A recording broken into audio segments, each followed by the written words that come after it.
Ok.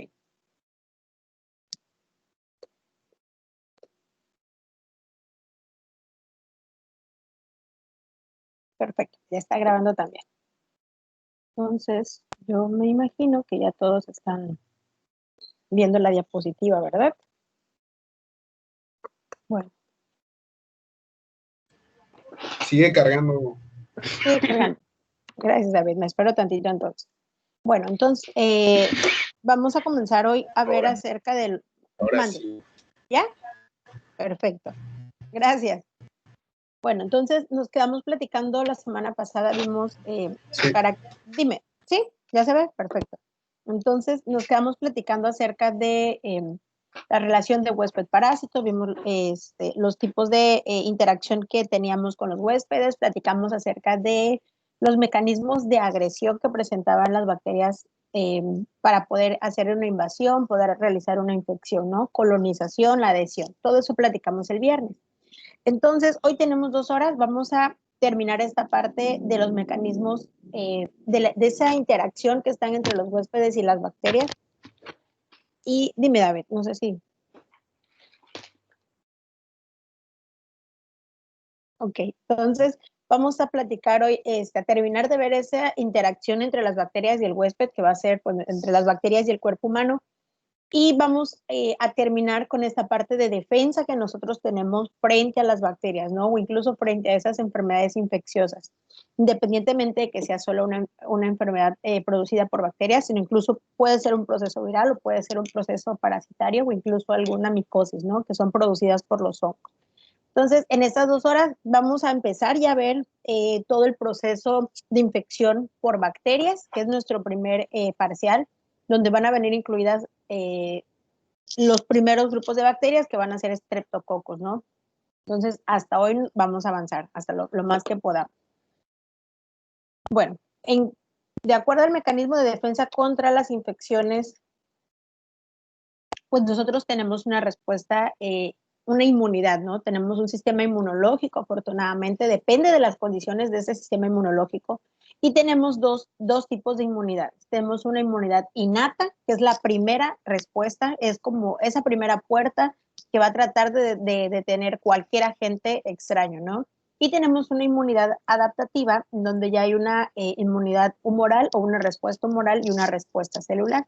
Entonces, básicamente nuestras defensas contra las enfermedades infecciosas, pues se resumen en este tipo de inmunidad.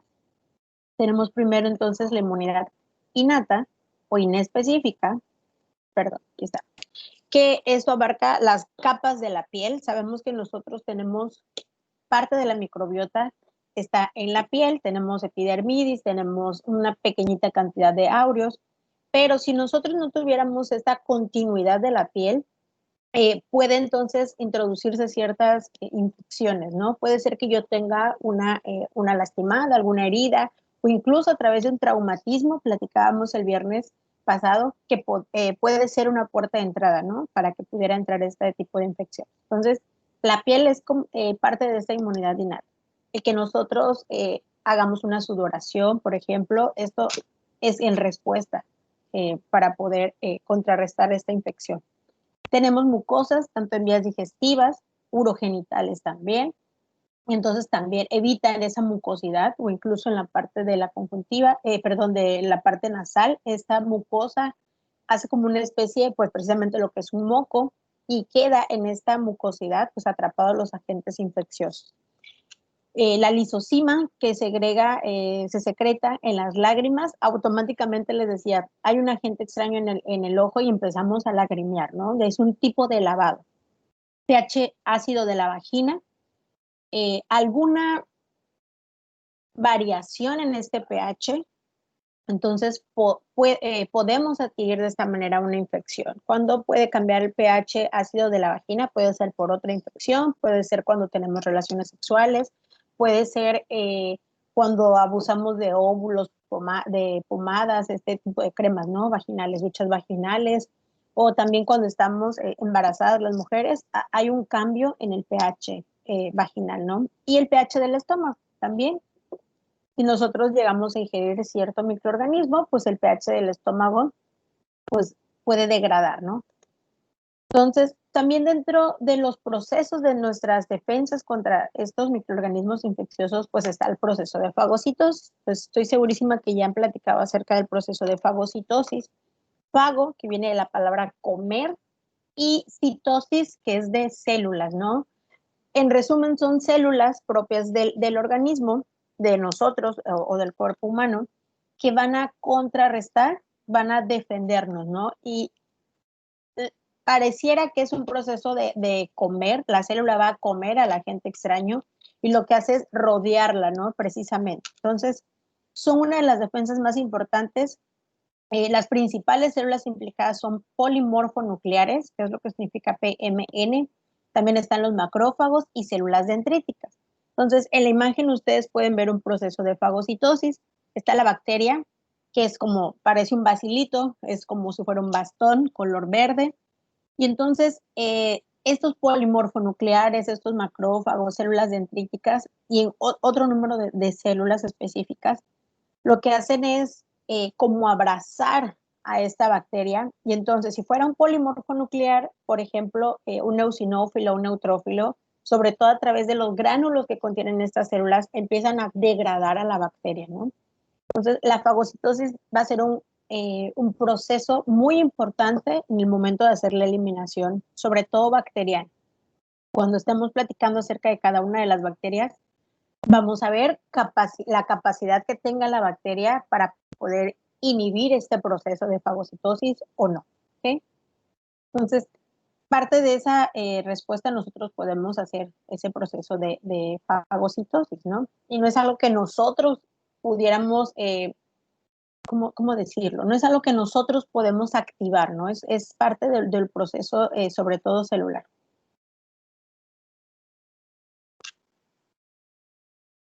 Y esta es una,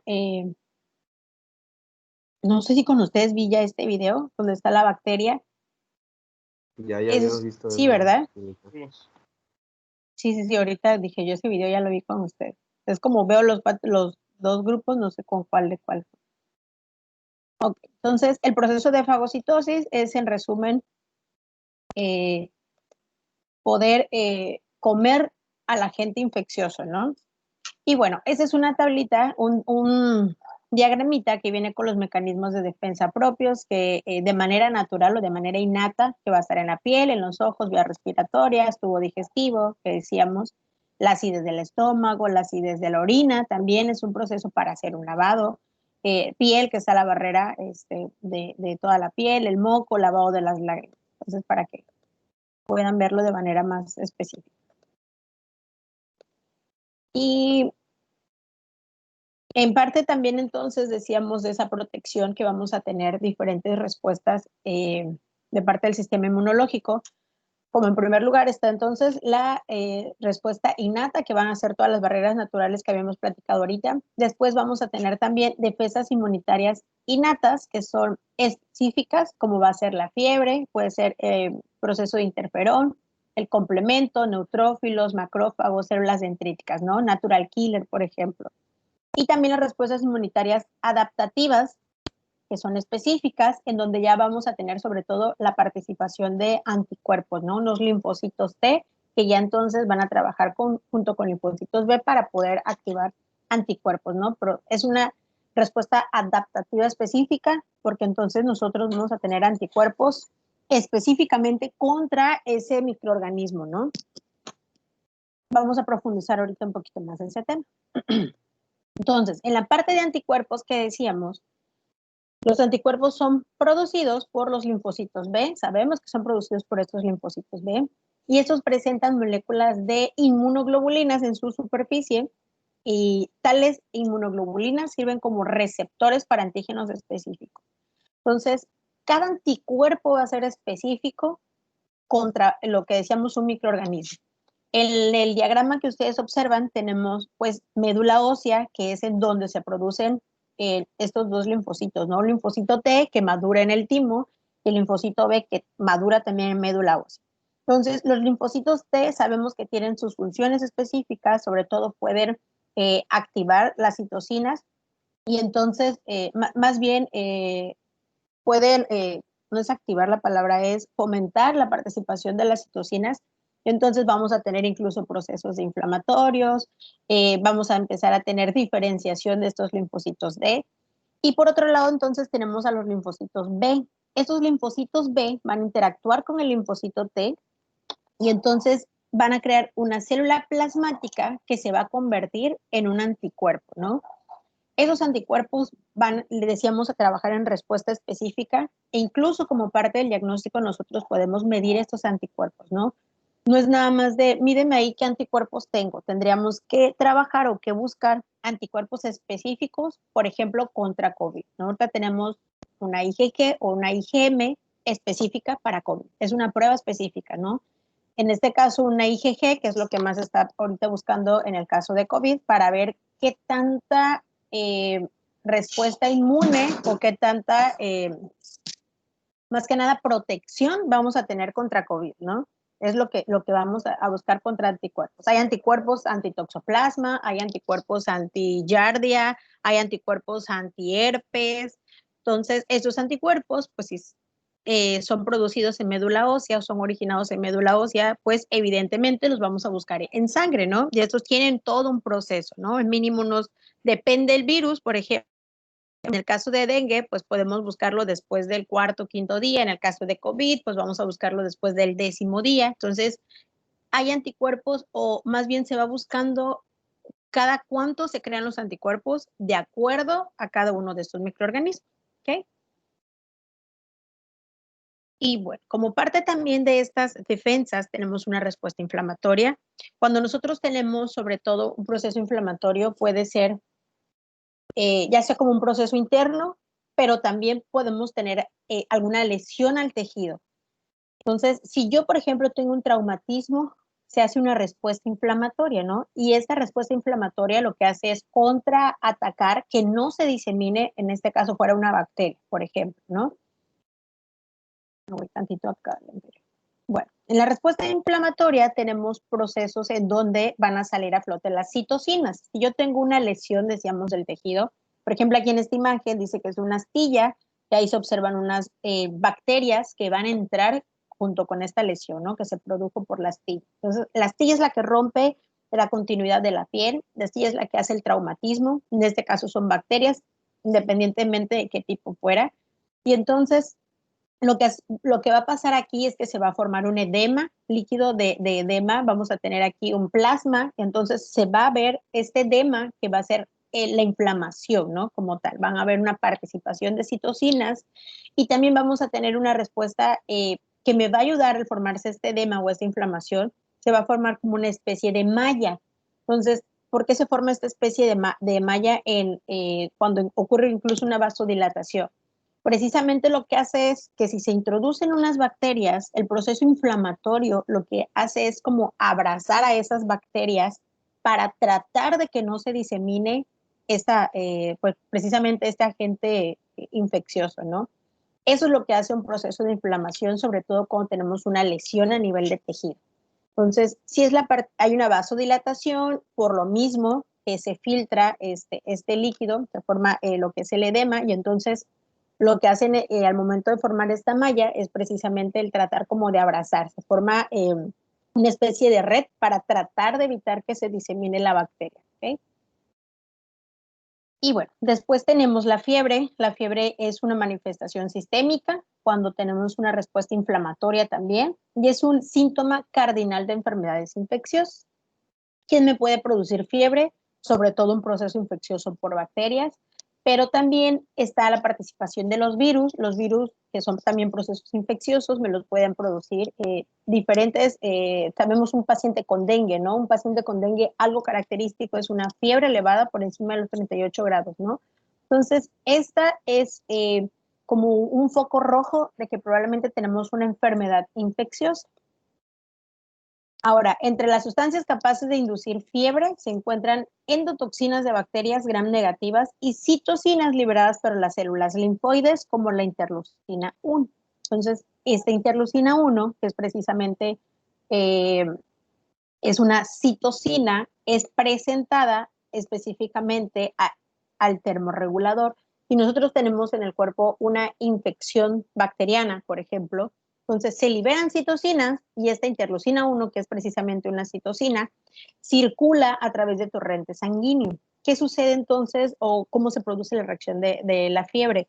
Si nosotros estamos teniendo en circulación, esta citocina como interleucina 1, esta llega al termorregulador. Nosotros sabemos que el hipotálamo es un termorregulador, entonces es presentada, en este caso, al hipotálamo, y el hipotálamo la reconoce como una citocina, y entonces manda en respuesta, pues, que se eleve la temperatura, ¿no? Y nosotros vamos a presentar fiebre. Y este también es un diagramita en donde es un resumen. Si tenemos un microbio o un microorganismo, pues podemos tener mediadores inflamatorios, células fagocíticas, interferones también, factores de necrosis tumoral alfa, por ejemplo, también tiene una participación importante. Sistema del complemento, vamos a tener linfocitos B, linfocitos T, ¿no? Sobre todo en la parte de citocinas, que son los linfocitos T, quien tienen mucha actividad en ellos. ¿Okay? No sé si tengan hasta aquí alguna pregunta, duda, comentario, hasta aquí con la agresión tanto de las bacterias como nuestras propias defensas. ¿Nada? ¿Todo bien? Sí. Ok. Yo sé que de todas maneras no quise profundizar tanto porque el semestre pasado, si no mal recuerdo, ustedes llevan inmuno. ¿Okay? Entonces ya es como que volverles a repetir un poquito. Pero en general nuestra inmunidad, tanto innata como adaptativa, va a trabajar de la misma manera o con las mismas funciones, de acuerdo si tenemos una bacteria, si tenemos un hongo. Hay hongos incluso que tantito tenemos una inmunodeficiencia por estrés, por ejemplo, sabemos la psoriasis es un ejemplo de una inmunodepresión, ¿no? Pacientes que tienen cambios hormonales, pacientes que están expuestos al sol, incluso pacientes que segregan más grasa o más sudoración, pacientes que tienen lo que decíamos, están sometidos bajo mucho nivel de estrés, pacientes que llevan un proceso, por ejemplo, de quimioterapia, y todo eso afecta en un sistema inmune, podemos estar propensos a adquirir algún hongo, ¿no? O incluso no es adquirirlo, sino a desarrollar al hongo. Tenemos como parte de la microbiota incluso viviendo hongos, por ejemplo, una pitiriasis versicolor, que lo vamos a ir platicando, o incluso lo que decíamos de psoriasis. Y esto me permite decir que si tengo van a haber hongos que incluso yo puedo estar tocando al paciente por contacto directo y que pues nunca se nos van a pegar porque tenemos dos sistemas inmunes completamente diferentes, ¿no? Y lo mismo aplica para bacterias y lo mismo va a aplicar para virus. Hay pacientes que tienen mucha respuesta celular, por ejemplo, o presentan fiebre. Un paciente con dengue a veces se puede manifestar de diferentes maneras entre los pacientes, ¿no? Bien, entonces hasta aquí con esta parte de nuestra respuesta adaptativa, nuestra respuesta innata en cuanto a las defensas sobre cualquier microorganismo. ¿Okay? Voy entonces a presentarles. Voy a ponerles la otra presentación.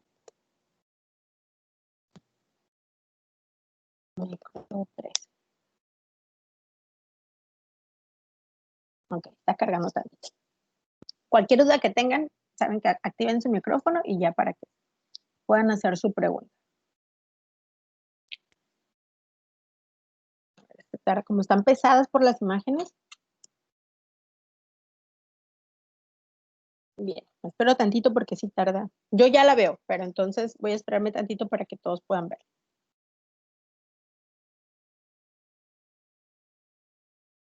Bien, si alguien todavía no la ve, me comenta, ¿ok? Pero en teoría ya debería de estar. Ya me avisa que ya está en la plataforma. Y bueno, chicos, vamos entonces a empezar a platicar acerca ya de bacterias específicas, de estas manifestaciones clínicas que me da cada una de las bacterias. ¿Okay? Hay diferentes géneros, hay diferentes especies, hay diferentes familias. No sé si recuerden que hay una taxonomía bacteriana, que ahorita ya vamos a hablar solamente de bacterias. Los Streptococcus van a ser las primeras vamos a empezar a ver esta familia o este género, es el primer género del que vamos a empezar a platicar. que ahorita sí, puras bacterias vamos a empezar a ver. Todo el primer parcial y yo creo que hasta el segundo parcial vamos a seguir viendo bacterias, ¿no? Y un mismo género, por ejemplo, puede tener diferentes manifestaciones. Repasando lo que vieron en la primera semana, creo, por ahí sabemos que hay diferentes morfologías bacterianas, ¿no? Y una de estas morfologías bacterianas son precisamente unas esferas que nosotros conocemos como cocos. Estas bacterias tienen formas como esféricas, decíamos, y vamos a llamarle. Y si son unos bastones o en forma como cilíndricas o alargadas, nosotros les vamos a llamar bacilos. ¿Qué bacilos van a ser? Pues dependiendo de la tinción de Gram, van a ser bacilos Gram positivos, van a ser bacilos Gram negativos. En el caso de los cocos, lo mismo, vamos a tener cocos Gram positivos y vamos a tener cocos Gram negativos, ¿no? Y estos también tienen la capacidad de agruparse. ¿Por qué tienen la forma de cocos o de bacilos? Acuérdense que es por su pared celular. La pared celular que tiene el péptido glucano es quien le da esta característica morfológica y es la que dice que pues van a ser esféricos o van a ser en forma de bastones, ¿no? Y hay otro tipo de morfologías, pero son las dos más importantes o son las dos más frecuentes o por lo menos de las que vamos a platicar ahorita en este parcial. Entonces, decíamos que pueden ser positivas, negativas, y con base en esas características, eso nos va a ayudar a nosotros para saber, nos ayuda en el diagnóstico y nos ayuda también para darle el tratamiento a nuestro paciente. ¿Okay? Bueno, entonces, el primer grupo, el género que nosotros vamos a platicar son los Streptococcus. Estos Streptococcus pertenecen a una familia, les decía, hay una taxonomía, y una familia va a ser lo más general que a ustedes les puede llegar en un reporte, ¿no? Sobre todo de un cultivo.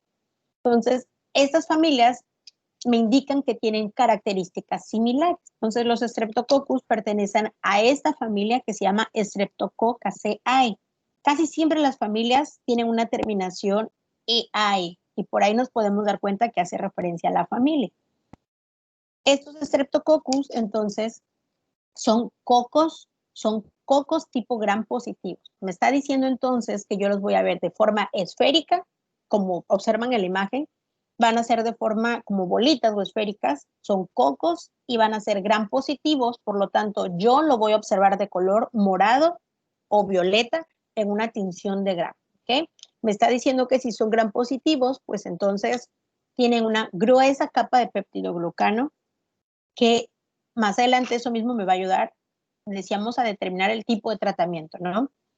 Dice que están dispuestos de manera típica en cadenas. ¿Qué significa? Que sí son bolitas o que son esferas, que sí son color morado o color violeta, por eso son gram positivos, pero que no solo voy a encontrar esas esferas, sino que van a ser en forma de cadena, tal cual se observa en la imagen, ¿ok?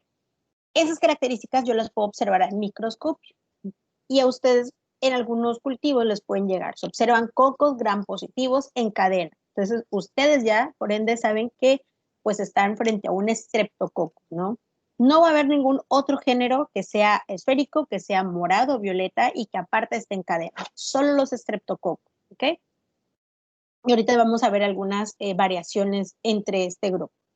Y hay dentro del grupo de los Streptococcus 3 patógenos muy importantes, ¿no? Que son pues frecuentes. Uno es el Streptococcus pyogenes, otro es el Streptococcus agalacti y el otro es Streptococcus pneumoniae. Vamos a platicar hoy sobre los tres. ¿Okay? ¿Qué características tienen entonces? Dice que la mayoría de las especies son anaerobios facultativos y algunos crecen únicamente en una atmósfera enriquecida con dióxido de carbono.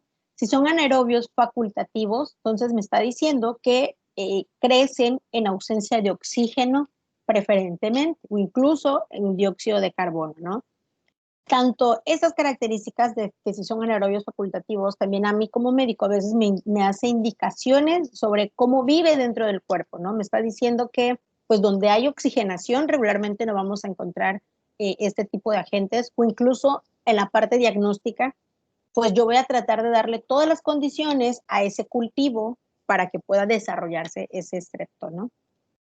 Son catalasa negativas. Las catalasas, que los vamos a ver tanto en el grupo de Streptococcus como en el grupo de Staphylococcus, son unas enzimas Y esta catalasa me ayuda incluso a distinguir si yo observo cocos gram positivos, si estoy frente a un estafilo, que son catalasas positivos, o en este caso, si yo estoy frente a un streptococcus, que son catalasa negativos.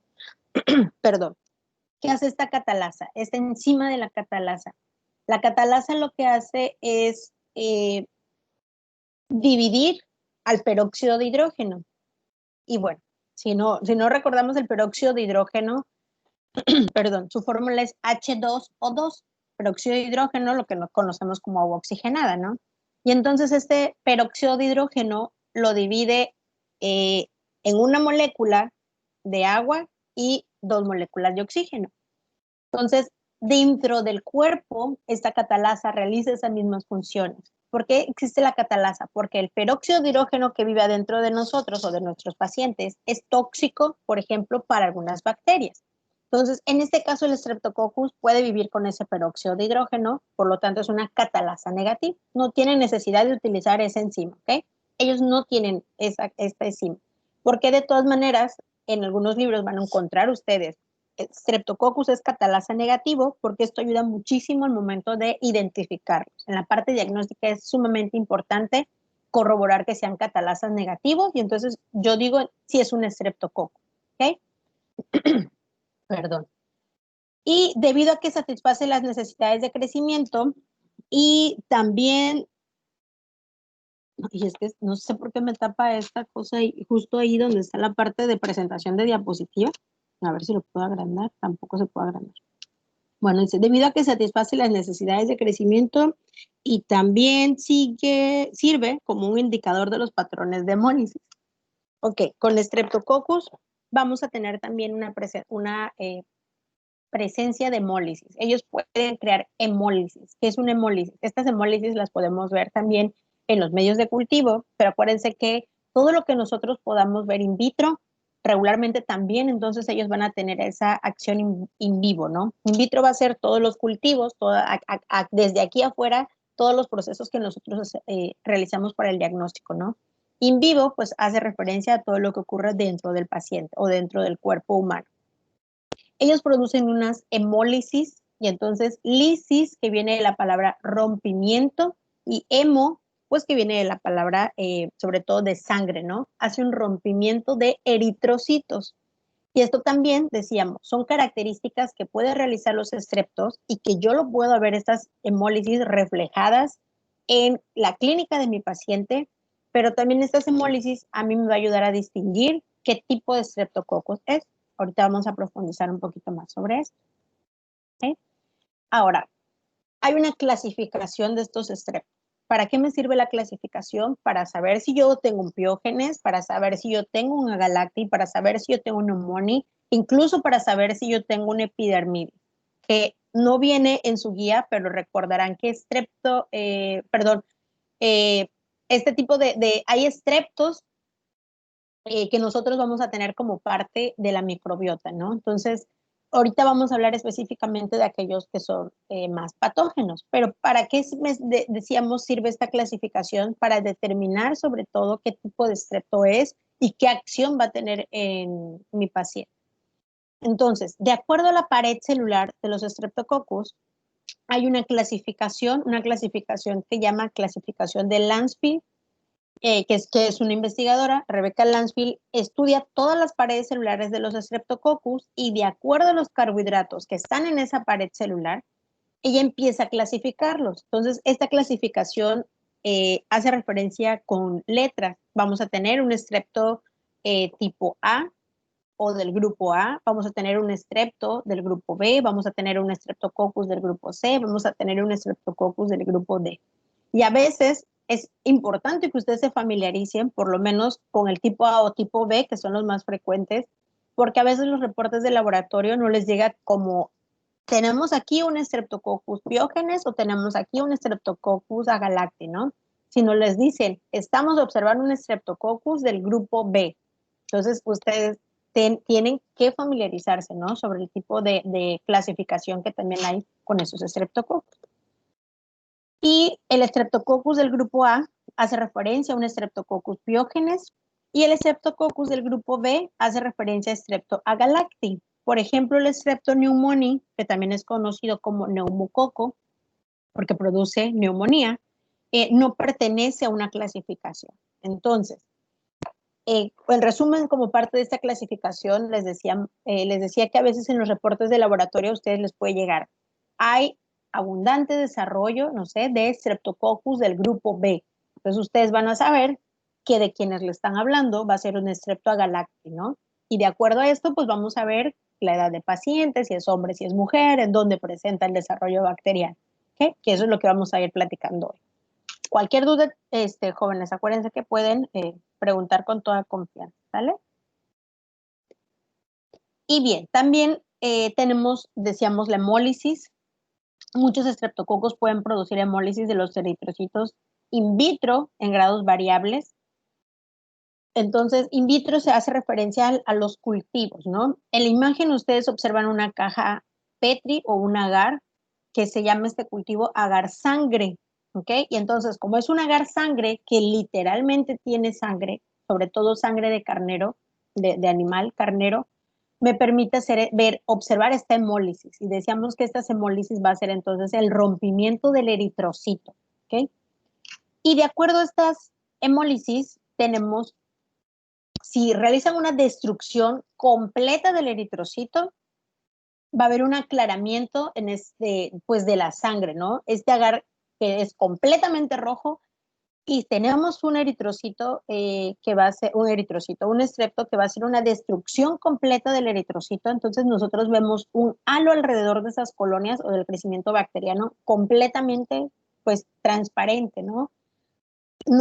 Pareciera que alrededor de la bacteria no hay sangre para nada, solo queda el color del agar normal. Este tipo de destrucción completa de hemólisis se le llama beta-hemólisis. Y en la imagen ustedes pueden ver el signo de beta haciendo referencia a este tipo de hemólisis, ¿no? Lo que está escrito en el medio de cultivo, que es una B, haciendo referencia a la beta-hemólisis, es el crecimiento bacteriano. Se ve como color amarillito pareciera, ¿no?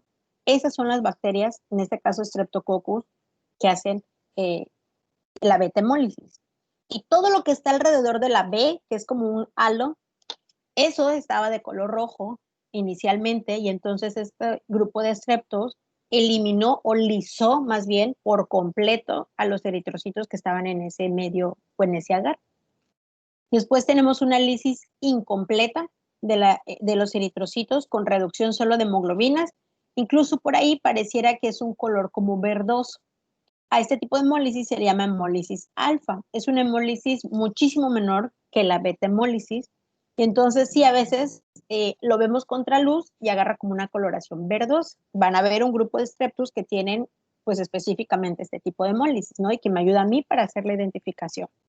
Entonces, también tenemos aquí el crecimiento bacteriano de este strepto, está en forma de alfa, de la letra alfa, y ese va a ser el tipo de hemólisis.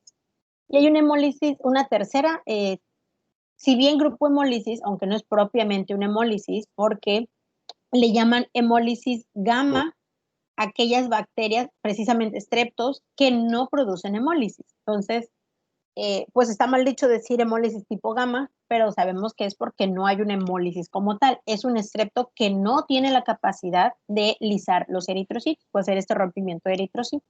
¿Ok? A veces ustedes también en el parte de los reportes les va a llegar alfa hemólisis, beta hemólisis o gamma hemólisis. ¿Okay? Vamos a ir viendo con cada una de las bacterias específicamente qué tipo de strepto me va a hacer esta producción de las hemólisis, ¿no? Bueno, entonces, hasta aquí el resumen de lo que platicamos ahorita es que vamos a hablar específicamente de Streptococcus. Sabemos que pertenecen a la familia de Streptococcaceae, es decir, que todos los streptos van a tener características similares, ¿no? Todos los streptos van a ser de forma esférica, gracias a su pared celular, y entonces en una tinción de Gram se van a teñir de color moradito o color violeta. Vamos a ir viendo también fotografías. Sabemos que de acuerdo también a sus características vamos a tener diferentes hemólisis que me van a ayudar a su clasificación. Vamos a tener diferentes, sobre todo carbohidratos en su pared celular, que me va a ayudar también a hacer una identificación, ¿no? Hasta aquí es más o menos el resumen de lo que hemos platicado de los Streptococcus. El primer grupo de Streptococcus, género de Streptococcus, van a ser los piógenes. Acuérdense que el género son Streptococcus, que la palabra viene del latín, por eso se escribe sin E al principio, por eso comienza con una S al principio, y viene como coccus, que viene precisamente de la palabra cocos. Si ustedes en algunos artículos, en algunos libros o en cualquier lado ven que dice Streptococcus, también está bien dicho, pero eso tendríamos que escribirlo con E y no escribir coccus como si fuera en latín, sino escribir literalmente cocos. Entonces, tanto Streptococcus está bien dicho porque es en latín y también Streptococcus, ahí sí llevaría E al principio. Entonces, ¿cómo se llama el género? Streptococcus. Vamos a ver todo el género de Streptococcus. Siempre tiene que ir primero el nombre del género, que en este caso va a ser Streptococcus. Tiene que ir la primera letra en mayúscula, porque ya es una parte de cuando vieron nomenclatura, son reglas a nivel internacional que nosotros tendríamos que tener en un reporte. Por lo tanto, si yo veo que la primera palabra va en mayúscula, yo por default estoy sabiendo que ese es el nombre del género. Y la especie, que es como ponerle el apellido a esa bacteria, siempre tiene que ir con la primera letra en minúscula. ¿Quiénes van a ser las especies? Va a ser Piógenes, Agalacti, va a ser Nuemolítico, es otra especie, va a ser Pneumonic. Esos van a ser como que el apellido de los Streptococcus, ¿no? Entonces, género y especie. A ustedes en un reporte de laboratorio, regularmente les van a poner el género y la especie. ¿Okay? Si les ponen solo el género, es decir, les ponen solo Streptococcus, pues no sé qué tipo de Streptococcus y eso no es parte de un diagnóstico, ¿no? Nos tienen que poner las especies. Y entonces, hoy por lo menos vamos a platicar de 3 especies y la primera es Piógenes, ¿ok? Eso sí, quisiera que estuviera muy claro porque a ustedes les va a ayudar, sí, en la parte del diagnóstico, pues obviamente tienen que saber contra qué especie van a enfrentarse para poder dar un tratamiento al paciente, ¿no? Y también por los tipos de especies, ustedes saben más o menos qué clínicas da cada tipo de Streptococcus. Bueno, entonces, nada más para enfatizar esta parte del diagnóstico, los Streptococcus entonces crecen, todo el género de Streptococcus crece sobre todo en medios de cultivo que se llaman agar sangre. Acuérdense que la sangre que lleva el agar, la foto que ustedes están viendo ahí es un agar, así se le llama a esas cajitas Petri, como si fueran unas gelatinas, literalmente llevan sangre, ¿ok? Entonces se llama agar sangre, sobre todo es un agar de carnero, decíamos, porque al tener sangre, pues me permite observar la lisis de los eritrocitos, y lo que nosotros conocemos como hemólisis, ¿no? Si ahí con fines de evaluación, en el examen les llegan a preguntar en qué tipo de medio podemos encontrar un crecimiento de Streptococcus, van a ser entonces en un agar sangre, ¿ok? O incluso se les llegará a preguntar por qué, pues porque tiene sangre, voy a ver el rompimiento o la lisis de eritrocitos, ¿vale? Bien, específicamente entonces de Streptopiógenes, corroboramos que son cocos, que son gram positivos, que vienen en cadenas, son catalasa negativa, y aquí ya tenemos una diferenciación, es una beta hemólisis. Entonces los Streptopiógenes me van a hacer una hemólisis completa, me van a hacer un rompimiento de eritrocitos completos. Y también pertenecen al grupo A, son conocidos como Streptococcus del grupo A, de acuerdo a la clasificación que platicábamos de la pared celular. A ustedes les puede llegar entonces en un reporte de laboratorio para la parte diagnóstica, observación de Streptococcus del grupo A. Entonces, ya yo sé que es un piógeno. Observamos un Streptococcus beta hemólisis, pudiera ser, sé que puede ser un piógenes, aunque por ahí van a haber otros que también hacen beta hemólisis. ¿Okay? Pero el grupo A sí es específico para piógenes. Y en la imagen ustedes están observando una tinción de Gram específicamente. Ustedes observan, no sé si se logra ver bien, pero son esferas son puros cocos, son morados, porque lo cual me indica que es gram positivo, y claramente se observan que están en cadenas, ¿no? Se forman unas cadenas. Entonces, son características en este caso de streptopiógenes. Ahora, algo importante también van a ser esos factores de virulencia. ¿Qué son los factores de virulencia? ¿Qué tiene en este caso un piógenes que lo hace tan patógeno? ¿Qué tiene el piógenes entonces que va a hacer que el paciente desarrolle alguna manifestación o incluso contraataque mis factores de defensa? Tiene factores de virulencia que son adhesinas, que le permiten una adherencia, y esta adherencia la tienen por unos ácidos lipoteicoicos y algo que se llama proteína F. Tanto el ácido lipoteicoico, que ustedes sabrán que el ácido lipoteicoico va a estar presente en todas las gram positivas, y el ácido lipoteicoico iba a estar mezclado en la pared celular de las bacterias gram positivas. Y a esto, junto con una proteína F, que viene de la palabra F, es como de fusión, de unión, facilita la unión precisamente a las células del hospedador, al formar un complejo con la fibronectina que se encuentra presente en la superficie de las células del hospedador. Es decir, nosotros en nuestras células tenemos fibronectina, y entonces tanto el ácido lipoteicoico como la proteína F o la proteína de fusión que tiene el piógenes va a facilitar esa adherencia, que es lo que platicábamos la semana pasada, ¿no? Esa adherencia es como que se une, como que se pega a la célula del huésped. Eso es parte de los factores de virulencia. También puede ser una bacteria que presenta cápsula. Ya habíamos platicado también características de la cápsula. Es una protección extra que tiene esta bacteria, ¿no? Y la cápsula del piógenes es de ácido hialurónico. Entonces, seguramente le va a ayudar, a la bacteria a poder inhibir un proceso de fagocitosis. Tiene toxinas pirógenas o pirogénicas de diferentes tipos, A, B, C. Entonces, si tiene estas toxinas pirogénicas, pues va a ser productora de fiebre. Incluso estas toxinas pirogénicas le pueden producir un exantema al paciente, ¿no? Como se observa justo en la imagen. Tiene una proteína M, y estas proteínas M interfieren también con fagocitosis al bloquear la unión del componente C3b del complemento. Esta C3b del complemento, su función de la C3b es un proceso de quimiotaxis. Entonces, bloquea la unión del componente C3b. A veces el hacer esta quimiotaxis lo que hace es, como parte de las funciones de mi complemento, es la quimiotaxis es como atraer a las células que van a poder hacer precisamente la fagocitosis, ¿no? Un proceso de atracción, como un llamado a las células que van a poder hacer el proceso de fagocitosis. Entonces, la proteína M, pues precisamente bloquea esta función para que no haya una fagocitosis, no va a haber eliminación en este caso de la bacteria. Presenta dos streptolicinas que vamos a profundizar en ella, que se llama streptolicina O y streptolicina S, la S que viene de la palabra suero, y estas streptolicinas pueden hacer tormenta de citocinas. Por lo tanto, el paciente también puede tener, decíamos, procesos de fiebre, puede presentar un exantema, también puede tener un proceso inflamatorio. ¿Okay? Y por último, tiene una peptidasa de C5A, que también lo que hace es hacer un proceso quimiotrayente, ¿no? Lo que decíamos, poder llamar a nuestras células para poder contraatacar a la bacteria. ¿Okay?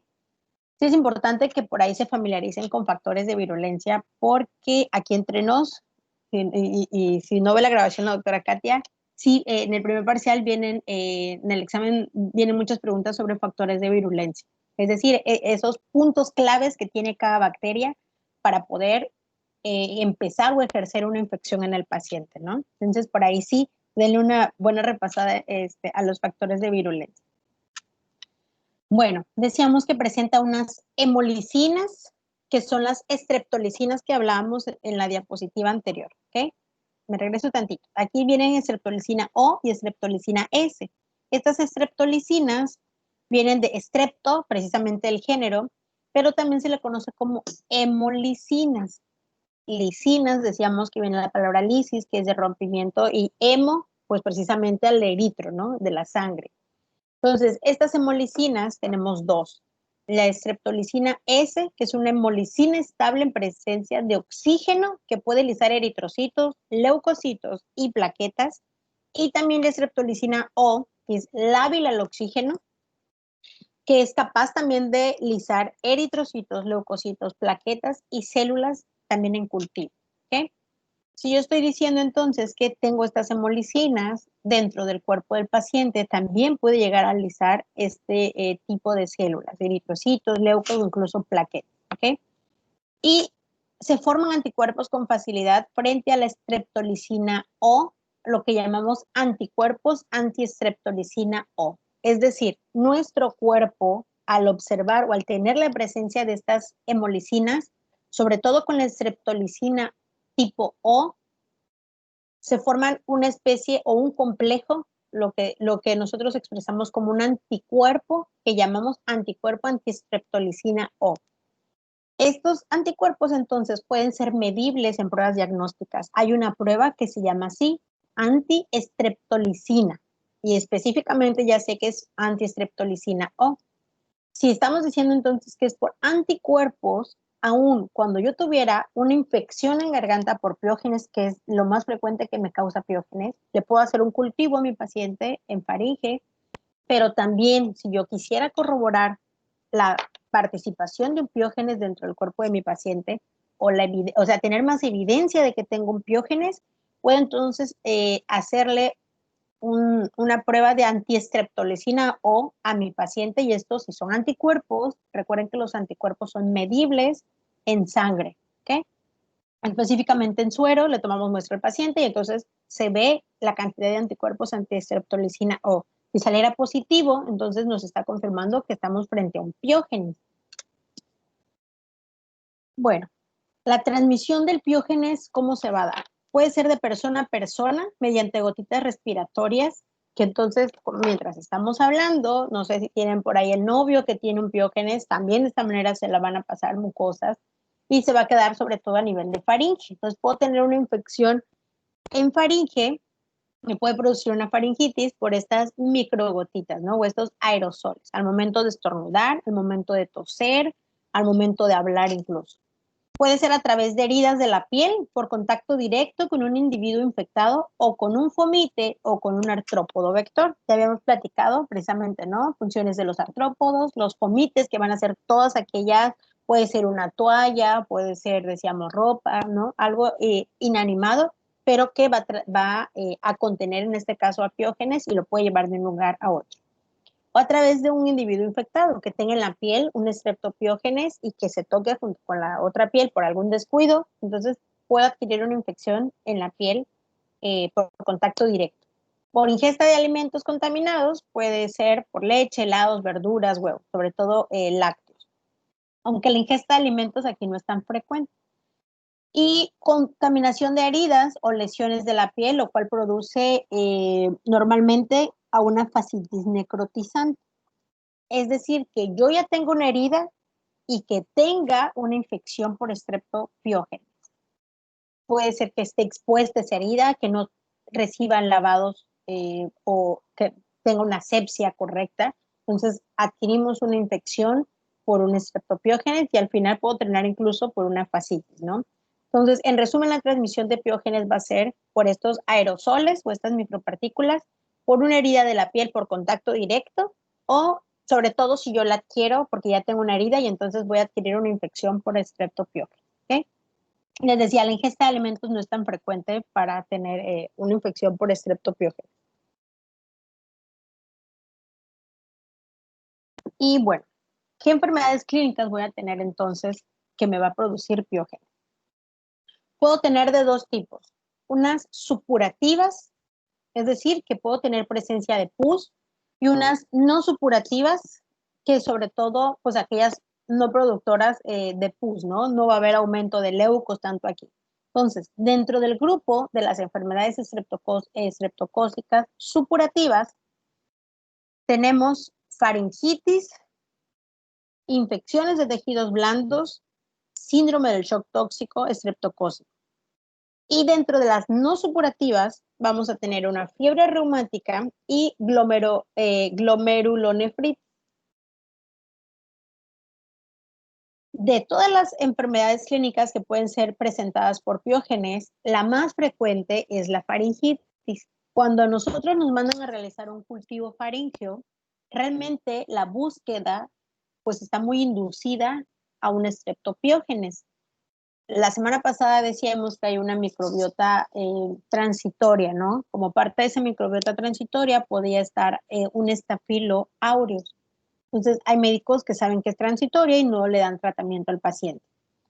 ¿Quién sí es importante? Si a mí me reportan un streptopiógenes en faringe, entonces realmente sí voy a tener que darle un tratamiento a mi paciente, porque ese streptopiógenes a nivel de faringe se puede diseminar y que mi paciente termine con una fiebre reumática, ¿no? Entonces, aquí la enfermedad clínica más frecuente producida por un streptopiógenes es la faringitis y es una enfermedad supurativa. Podemos ver un punteado incluso de pus en la faringe del paciente. Vamos a ver una imagen. Y bueno, en la imagen de abajo, decíamos, tengo una faringitis, es un ejemplo de una enfermedad supurativa. Aquí decíamos que hay unas hemolicinas, por lo tanto puedo ver un enrojecimiento de la faringe de mi paciente, de las amígdalas del paciente. Puede haber inflamación también de las amígdalas. Incluso puede haber inflamación de los ganglios que están cercanos, los que están en la parte del cuello. Puede haber esta inflamación de estos ganglios junto con las amígdalas, el enrojecimiento. Aparte, con la faringitis piógenes, pudiéramos observar en la mayoría de los pacientes, decíamos, si no al nivel de la presencia de la pus o la secreción que está en la imagen, porque esto ya es algo un poco más severo, sí podemos observar un punteado, ¿ok? Entonces, no sé si alguien iba a preguntar algo, ¿no? Escucho el micrófono. Bueno, entonces, cuando mi paciente llega, por ejemplo, con ustedes, médicos, para hacer la exploración, pues a veces utilizan una batelenguas, ¿no? Y si yo observo una inflamación de las amígdalas, incluso hace referencia también a inflamación de los ganglios linfáticos, si el paciente puede presentar fiebre, si el paciente presenta el enrojecimiento y si el paciente presenta, decíamos, sobre todo punteado con las secreciones, que se ve como unos puntitos de pus, entonces vamos a mandar a realizarle un cultivo faríngeo o un exudado faríngeo, es lo mismo. ¿Por qué pudiéramos mandarle a hacer un exudado faríngeo? Porque entonces me va a ayudar a descartar o a corroborar. Si me reportan un faríngeo con un streptopiógenes, yo confirmo entonces que es por una infección bacteriana. Pero el 80% de las faringitis son producidas por virus. Entonces acuérdense que yo como médico, si yo observo sin secreción y yo observo nada más que mi paciente tiene inflamadas las amígdalas, las tiene enrojecidas, puede presentar fiebre, yo no puedo mandarle antibiótico a mi paciente porque acuérdense que los antibióticos es contra bacterias. Y si a lo mejor sea un proceso viral, porque decíamos que el 80% de las infecciones en faringe son producidas por virus, pues por mucho antibiótico que yo le dé a mi paciente, pues nunca voy a contrarrestar el proceso viral, ¿no? Estaría de más ese antibiótico. Entonces, los antibióticos sí siempre tenemos que corroborar a través de, pues no sé, pruebas diagnósticas, cultivos en este caso, de que estoy frente a una bacteria, ¿sale? No, hay que procurar siempre darle la menor cantidad de antibióticos a mi paciente. Entonces, aquí esta faringitis, con los datos clínicos o las manifestaciones clínicas que va a presentar el paciente al momento de ir con ustedes, puedo yo mandarle entonces un cultivo faríngeo. Si es un punteado, decíamos, con esa presencia de esta expectoración, de esta secreción, perdón, entonces sí me sugiere de que es por una bacteria. Regularmente los virus no causan toda esta secreción o esta presencia de pus, o al menos unos puntitos de pus. Casi siempre la bacteria es la causante de esto. Y a veces me ayuda a mí como que a corroborar nada más de que realmente sea por un proceso bacteriano. ¿Okay? De todas maneras, aquí lo ideal sería confirmar el diagnóstico. Cuando el paciente no presenta pus, regularmente pues los virus no hay una secreción como tal. ¿Okay? Entonces, esa presencia o este punteado blanquecino, a veces se observan las amígdalas, si les decía, si no así como está en la imagen, sí se observan unos pequeños punteaditos, ¿okay? de la presencia de la pus. Es una infección supurativa, en este caso, la faringitis por estreptopiógenes. Y luego la manifestación que está arriba, que es una escarlatina, también producida por estreptopiógenes. La escarlatina, fíjense que se da por consecuencia de una faringitis, sobre todo en niños. La faringitis pues, es muy dada sobre todo en los niños, ¿no? Y cuando el niño tiene una faringitis, puede diseminarse o hay un intercambio de la bacteria. La bacteria, más bien, en este caso piógenes, tiene la habilidad de poder producir una exotoxina pirógena, y si llegara a tener este piógenes, una exotoxina pirógena, que no es en todos los casos del piógenes, puede llegar a producir una afectación que se llama escarlatina. Entonces, algo característico de la escarlatina son dos datos. Primero es que la lengua sobre todo los niños se pone como blanquecina, después se quita todo eso blanquecino, esa secreción, y la lengua del niño queda como un punteado, como se observa en la imagen. Esa lengua se le conoce como aframbuesada, haciendo referencia a que parece una frambuesa. Entonces, es algo característico de escarlatina. Y también lo que tiene la exotoxina pirógena es que le puede producir al niño un exantema, como se observa en la imagen, ¿no? Entonces, ¿por qué sé que ese exantema no es producido por un virus, por ejemplo, por un sarampión, por una varicela, por un bocavirus? No sé. Pues porque el niño va a tener también toda la inflamada las amígdalas, ellos hacen referencia, a veces que les duele para tragar, a veces si están tomando lechita todavía, tienen toda esta molestia, puede tener ganglios inflamados, pero también si tiene la lengüita aframbuesada, pues nos está dando indicios de que es producida por una escarlatina, ese exantema, ¿no? Pues sabemos que el exantema puede ser producido también por virus, pero si tiene también la lengüita del niño frambuesada, pues es algo característico de lo que es la escarlatina. Entonces, para que un niño tenga escarlatina, va a ser por una diseminación de una faringitis. A veces se desinflama la amígdala y el niño, pues, no tuvo tanto malestar o tanta sintomatología por la faringitis, pero sí empieza entonces, si hay una eh, producción de la exotoxina, el niño puede presentar esta escarlatina. Y también tenemos como parte de las manifestaciones o enfermedades clínicas de piógenes, algo que se llama pioderma o lesiones de impétigo.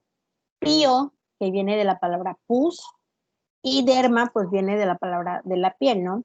Entonces, este pioderma se da por infecciones de un estreptopiógenes, puede ser por contacto directo o porque nosotros tenemos lesiones, puede ser un barrito o la parte del acné, que a veces pues hasta nos lastimamos, ¿no? Al reventarnos un barrito y queda expuesta. Y si yo de repente tengo un contacto directo, o incluso está expuesto y tengo el contacto con un estreptopiógenes, puede desencadenarse a un pioderma, ¿ok? Por ejemplo, decíamos con fomites. Puede ser que entre hermanos se presten la rasuradora o el rastrillo y que se hagan unas lesiones. Tal vez mi hermano tiene un estrepto, perdón, piógenes transitorio, pero yo si me hago la lesión, entonces sí me puedo producir una infección, en este caso con un estreptopiógenes, ¿no? Entonces, el pioderma van a ser lesiones que son muy parecidas al acné, solo que aquí sí va a haber más presencia de pus, de ahí la palabra pio. Entonces, el pioderma tendríamos que hacerle precisamente un cultivo directamente de las lesiones al paciente. También Staphylococcus puede producirme pioderma, pero aquí tendríamos a través del cultivo que saber qué género y qué especie me está produciendo en este caso el pioderma, ¿no? O lesiones de impétigo. También en la imagen se observa una erisipela. La erisipela regularmente es por una infección previa de piógenes y entonces depende mucho del sistema inmune del paciente. Hay pacientes que son diabéticos, hay pacientes que pueden estar inmunodeprimidos y entonces presentan esta infección que es por erisipela. pero aquí hay una inflamación, como se puede observar en este caso en la pierna del paciente. ¿Okay?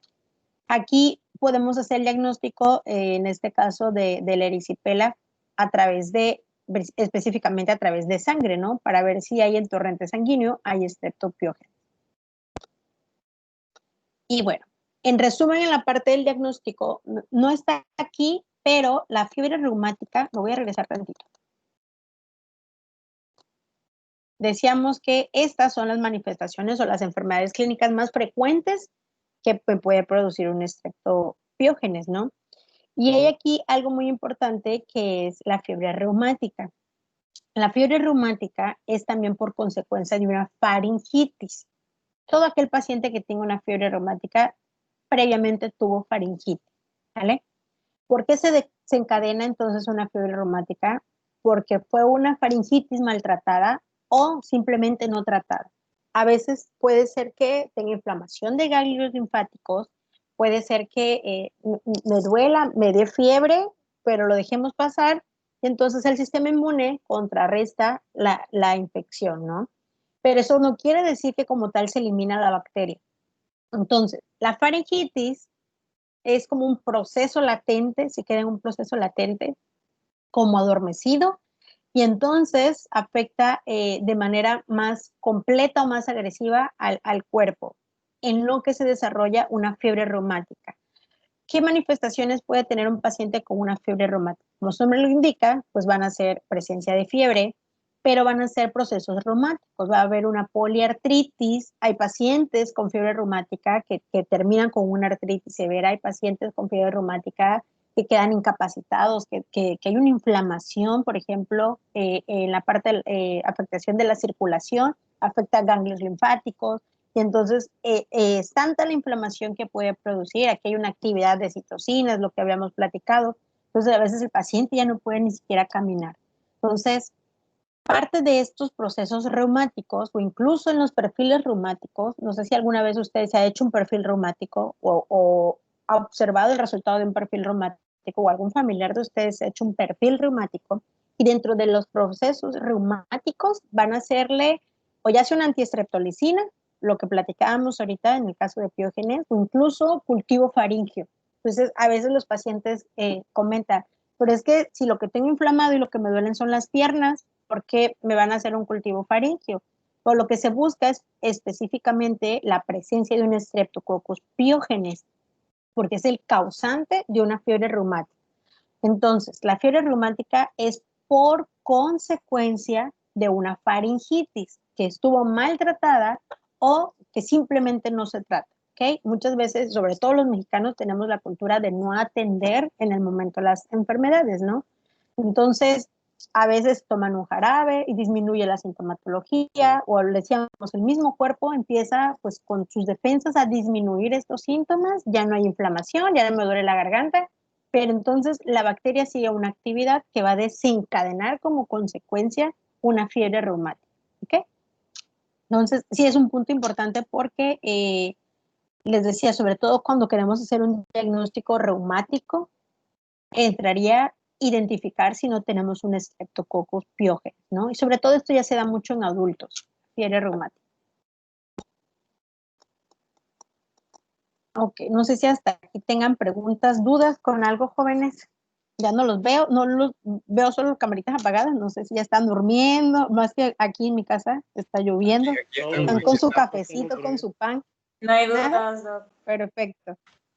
Bueno, Casi están seguro. Igual que con sean su... positivas, igual las va a seguir subiendo, ¿no, doctora? Sí, te las voy a subir, queda, ya saben, la clase grabada, por si no Sí. quieren ir como copiando todo y eso, sobre todo por la hora, porque sí quisiera terminar hoy hasta, pues todo lo que tenemos programado ver hoy, pero sí, les voy a subir las diapositivas en PDF como se las subí la semana pasada y va a quedar la clase grabada, sí, para que tengan todo el material.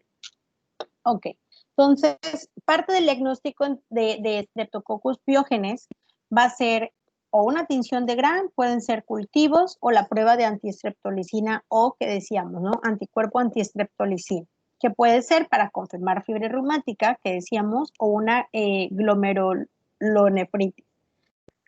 Ahora, Porque para una antiestreptolicina O puede ser para una fiebre reumática, porque tal vez mi infección en faringe nada más lleve 2, 3 días y yo ya empiezo a tener manifestaciones. Puede ser que al tercer día yo ya tenga la faringe o amígdalas inflamada, pero entonces todavía no se han desarrollado los anticuerpos. Acuérdense que los anticuerpos se desarrollan, o sea, tiene un tiempo para que los linfocitos B, que son los que participan para poder crear los anticuerpos, puedan precisamente interactuar con linfocitos T, se creen las antiinmunoglobulinas que van a desencadenar en anticuerpos, ¿no? Entonces, esos anticuerpos sí es un proceso, no es como que hoy adquirí una infección por piógenes y ya al día siguiente me voy a ir a hacer una antiestreptolicina porque seguramente me va a salir negativo. Lo mismo para cualquier tipo de proceso infeccioso. Digamos, decíamos que ya sea para algo viral, ya sea para algo de micosis, ya sea hay anticuerpos contra parásitos también y en este caso para bacterias. Entonces, ¿por qué sobre todo me va a servir para confirmar una fiebre reumática? Porque acuérdense entonces que si la fiebre reumática es por consecuencia de una faringitis, pues seguro ya tengo un streptopiógenes viviendo ahí un buen tiempo dentro del cuerpo, ¿no? Entonces, por eso podemos hacer entonces una antiestreptolicina O, puedo hacer una tinción de Gram o puedo hacer cultivos. ¿Qué tipo de cultivos vamos a hacer? Pues depende de la zona anatómica. Si yo tengo lesiones de impétigo o un pioderma, pues yo le voy a mandar un cultivo, que acuérdense que el cultivo es un hisopo, que es como se observa en la imagen, es un hisopo y tomamos la secreción, sobre todo cuando son enfermedades supurativas, ese exudado, esa pus, esa secreción que sale del paciente, que segrega el paciente, nosotros lo podemos obtener con un hisopo y agarramos el cultivo, decíamos el agar, específicamente puede ser un agar sangre, y lo dejamos incubar, ¿no? A las 24 horas vamos a hacer la observación o ver el crecimiento de esta bacteria. Entonces, ¿qué tipo de cultivos? Puede ser cultivo de heridas, si tuviera yo alguna herida en la pierna, alguna extremidad. Puede ser cultivo faringe, que es el más frecuente, o también conocido como exudado faríngeo, ¿no? Entonces ahí sí vamos a tomarle específicamente la muestra al paciente, pues de las faringes, si tuviera pus o secreción, ahí sobre todo tomaríamos la muestra, ¿no? La tinción de Gram, pues ya va de manera, pues así decirlo por default o de manera, pues ya está dentro de un cultivo. Si ustedes le mandan un cultivo faríngeo al paciente, pues ya es evidente que en el laboratorio le tienen que hacer una tinción de Gram, ¿no? Para saber si es un estrep. ¿Okay? Entonces, el diagnóstico va a ser sobre todo cultivos, tinción de Gram, o en el caso de pruebas confirmatorias, puede ser una antiestreptolicina, que acuérdense que antiestreptolicina ya va a ser en sangre. Y para el tratamiento, los piógenes son susceptibles a penicilina, la mayoría es susceptible también a eritromicina. Entonces, la penicilina, que está dentro del grupo de los antibióticos beta-lactámicos, dentro del grupo de los macrólidos, que está la eritromicina o acitromicina, también puede ser vancomicina, sobre todo vancomicina, cuando el paciente previamente muestra una resistencia, por ejemplo, a la penicilina o a beta-lactámicos. Otra opción puede ser que si no puedo utilizar penicilina en mi paciente, pueda yo usar vancomicina, ¿no? O que el paciente sea alérgico a la penicilina, entonces pueda yo usar o optar por otro tipo de fármaco, ¿no?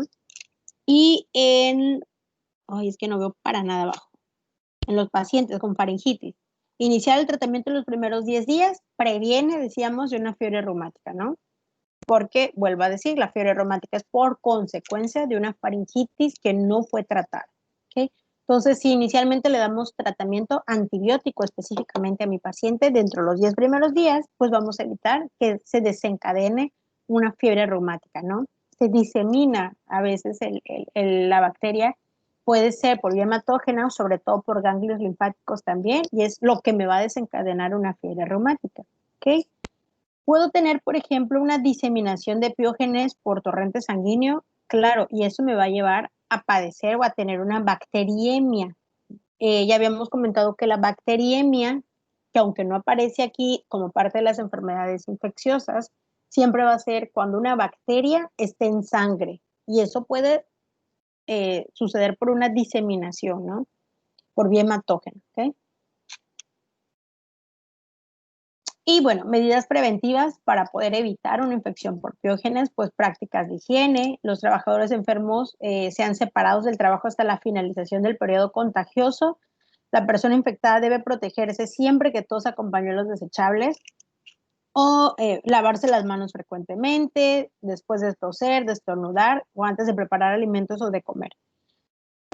No es tanto piógenes que tuviéramos que aislarlo, por ejemplo, como en el caso ahorita de COVID, que sí es más contagioso. Con piógenes sí tendríamos que tener pues realmente como que un contacto un poquito más estrecho con la persona y pues tratar sobre todo de todas las secreciones que tuviéramos, no tocarnos con la mano de manera directa, ¿no? Entonces, no es tan contagiosa si lo comparáramos ahorita con un proceso viral, ¿ok? Los virus sí son un poquito más contagiosos que las bacterias. Entonces, pues si yo tengo una faringitis, pues a veces no es, yo me pongo un cubrebocas y ahorita que ya tenemos la cultura de usar cubrebocas y tengo, pues, si no estoy tan cercana a las otras personas, no va a ser tan necesario que no se presentara, pues, el paciente como que a trabajar, ¿no?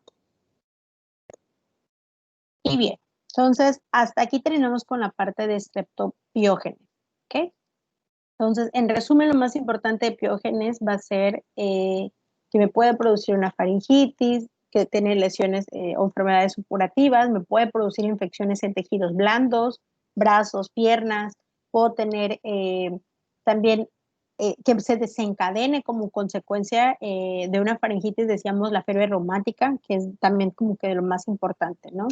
A pesar de ser o de poder darme estas enfermedades clínicas, los estreptos y estafilos son muy nobles, yo diría que son muy nobles tanto para hacer el diagnóstico, porque solamente en un cultivo podemos poder hacer ese diagnóstico, vemos el crecimiento de las colonias, lo observamos en la tinción de Gram, y también para tratarse son como que muy nobles frente a los antibióticos, ¿no? Comparándolo con otro grupo de bacterias. Y bien, dentro del género de Streptococcus vamos a platicar ahorita de dos especies más, y una es Agalacti y Pneumonic. Tienen clínicas diferentes. Bien, específicamente de Agalacti, que va a ser el primero del que vamos a hablar, que se escribe Agalactiae. Streptococcus agalacti también son cocos, son gram positivos, de crecimiento rápido también. Están dispuestos en cadena, porque son estreptos. Todos los estreptos normalmente los vamos a ver en cadenas, solo que las cadenas de la Galacti se observan un poco más largas en los medios de cultivo. Son Streptococcus del grupo B. Por ahí podemos ya hacer una diferenciación con el Piógenes, por ejemplo, que era del grupo A. Agalacti es del grupo B y Agalacti a veces sí es más frecuente que lo reporten como Streptococcus del grupo B. Hay artículos, por ejemplo, que nunca te mencionan que es una Agalacti y nada más te ponen los Streptococcus del grupo B, Streptococcus del grupo B. Entonces ya ustedes van a saber a partir de ahorita que hace referencia a unos Streptococcus agalacti, ¿no? Catalasa negativa, como todos los estreptos, y una estrecha zona de beta-hemólisis. Presentan una zona muy estrecha de beta-hemólisis. Algunas cepas no son hemolíticas.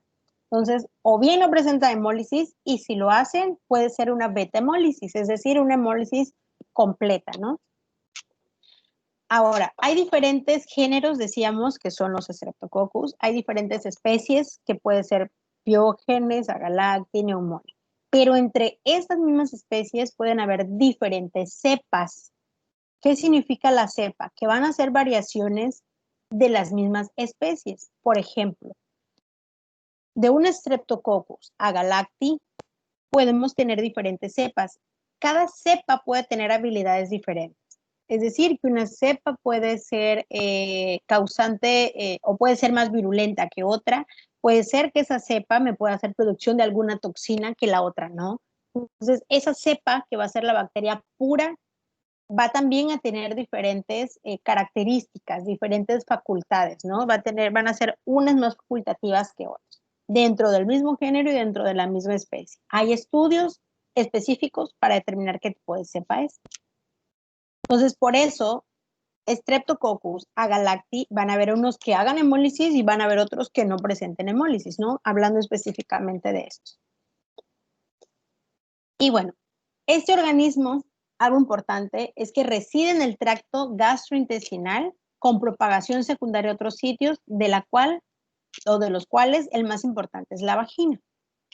Y los estreptococos del grupo B, o Agalacti, son parte de la microbiota vaginal normal y de la porción baja del tubo digestivo del 5 al 25% de las mujeres. Hay datos incluso que dice que el 40% de nosotros las mujeres presentamos como parte de la microbiota vaginal un Streptococcus agalacti. Y ahorita entonces, si lo tenemos como parte de la microbiota vaginal, ¿por qué es que a veces se desarrollan afectaciones? Lo más curioso que, aunque yo como mujer presente una Streptococcus agalacti como parte de la microbiota, no soy como que el grupo de personas que normalmente desarrollan las afectaciones. Vamos a ver también quiénes tienen más predisposición a padecer una afectación o una infección por Streptococcus agalacti. Pero aquí lo importante es que ustedes sepan que en un porcentaje de mujeres lo tiene como parte de la microbiota vaginal. Hay algunos artículos que mencionan que hasta el 40% les decía. En este caso dice que el 25%. Y de ahí se puede propagar o diseminar a otros sitios, ¿no? O incluso también lo tenemos en la porción baja del tubo digestivo. Ahora, el factor de virulencia más importante de un Streptococcus agalacti es la cápsula de polisacáridos que interfiere con la fagocitosis. Lo mismo que con Piógenes puede presentar una cápsula, ¿ok? Que va a ser aquella que va a ayudar a inhibir el proceso de fagocitosis. En las etapas iniciales de la infección se han identificado varias proteínas expuestas en la superficie que se adhieren a la fibronectina. Entonces, dentro de los valores de virulencia de Agalacti, hasta aquí llevamos dos, que presenta una cápsula y hay una adherencia que me va a ayudar pues precisamente a adherirse a la fibronectina. Acuérdense que la fibronectina está presente en las células del hospedador, bueno, en nuestras células, ¿no? En las células humanas. Y entonces ese Agalacti va a tener la habilidad de poderse adherir específicamente con esta fibronectina. Y también tiene el C5A o inactiva, o tiene una enzima que inactiva la función del C5A, que decíamos que es un quimioatrayente. Es decir, bloquea el poder hacer el llamado o hacer esta atracción de aquellos, sobre todo polimorfonucleares, que serían los que realizan la fagocitosis, ¿no? Entonces, va a evitar la respuesta de polimorfonucleares y aparte va a evitar, gracias a la cápsula, que se realice una fagocitosis. Y encima de eso, pues tiene muy buena adherencia a las células, ¿no? Específicamente a la parte de la fibronectina. Eso es lo que nos explica aquí con los factores de virulencia. Y bien, tenemos entonces dos comienzos, por así decirlo, de la enfermedad. Platicábamos hace dos slides que Streptococcus agalacti o del grupo B está presente como parte de la microbiota en la parte baja del tubo digestivo y está presente sobre todo en la vagina, ¿no? Como microbiota vaginal. Si está presente en la microbiota vaginal, entonces yo les decía, regularmente una mujer adulta sana no tiene consecuencias. Dime, Fer, no sé si va. Entonces, si está presente como parte de la microbiota vaginal, pues yo lo voy a tener ahí sin ninguna complicación, ¿no? Ahora, ¿qué tipo de pacientes son los más frecuentes o quienes tienen mayor predisposición? O incluso se relaciona, hay una relación muy estrecha de infección por Agalacti con ese tipo de pacientes y son los neonatos. Entonces, ¿por qué los neonatos? Porque si yo lo tengo de manera como parte de la microbiota vaginal, al momento del nacimiento, sobre todo de manera natural, un bebé que nazca de manera prematura, un bebé que se rompan las membranas, por ejemplo, y que haya un rompimiento de las membranas, y entonces incluso haya un parto que haya tardado muchísimo, al momento del nacimiento entonces del bebé, es cuando se puede infectar o adquirir en este caso una infección por un Streptococcus agalacti. Los neonatos son las personas en las que normalmente podemos encontrar infecciones por Agalacti. Y hay una enfermedad que es una enfermedad neonatal de comienzo precoz. La enfermedad neonatal de comienzo precoz se da o se desarrolla en la primera semana del nacimiento del niño. Dentro de los 7 primeros días puede aparecer una bacteriemia, puede aparecer, una neumonía, una meningitis o tener secuelas neurológicas, es decir, que el bebé nazca con ceguera, que el bebé nazca, es que no lo bien, sordera, o no leo para nada lo que dice abajo. No sé si alguien me puede leer el último que está ahí. Es sordera y retraso mental grave. Gracias, retraso mental grave. Que justo donde termina la llamada. Todo eso ahí no sé por qué, ya voy a buscar cómo moverla. Gracias. Entonces, ceguera, sordera o retraso mental grave. Con la parte de la enfermedad neonatal de comienzo precoz, decíamos que todas estas características aparecen en la primera semana de nacimiento. Antes de los 7 días, el niño ya desarrolla alguna de estas características. Una bacteriemia, explicábamos hace un momento, que va a ser cuando el niño presenta la bacteria en la sangre. En la sangre se disemina por vía hematógena, entonces puede tener cualquier complicación, es decir, en cualquier órgano el niño puede tener una alteración, ¿ok? Si se va a nivel de pulmones, entonces puede presentar una neumonía. Una meningitis, pues entonces se va a meninge, va a haber una afectación del sistema nervioso central o lo que decíamos, padecer la sordera, la ceguera. Entonces, esta enfermedad neonatal de comienzo precoz se da porque la madre tenía parte de estos Streptococcus agalacti, ¿no? Como parte de la microbiota vaginal. O puede ser que incluso la madre tenga una infección por agalacti, es decir, que tenga más del porcentaje que normalmente nosotros debemos de tener como parte de esta microbiota. A veces hay algunos médicos, algunos ginecólogos o ginecólogas, que entonces antes de que la madre pueda dar a luz, sobre todo si va a ser natural o se espera que fuera natural, van a realizarle cultivos a los pacientes. Pueden realizarle un cultivo que se realice en el laboratorio con mucho cuidado, no sucede nada, no, incluso a veces no se mete en un espejo vaginal, puede ser directamente el hisopo en el canal de la vagina, no llegar hasta la parte del cérvix. Y entonces podemos hacerle un cultivo vaginal a la paciente para descartar, incluso que si esa paciente es muy recurrente a tener infecciones, hay mujeres que son muy recurrentes a tener infecciones, pudiéramos descartar que no existe ningún tipo de infección vaginal, ¿no? Les decía, hay por recomendaciones de ginecólogos que se puedan realizar estos cultivos.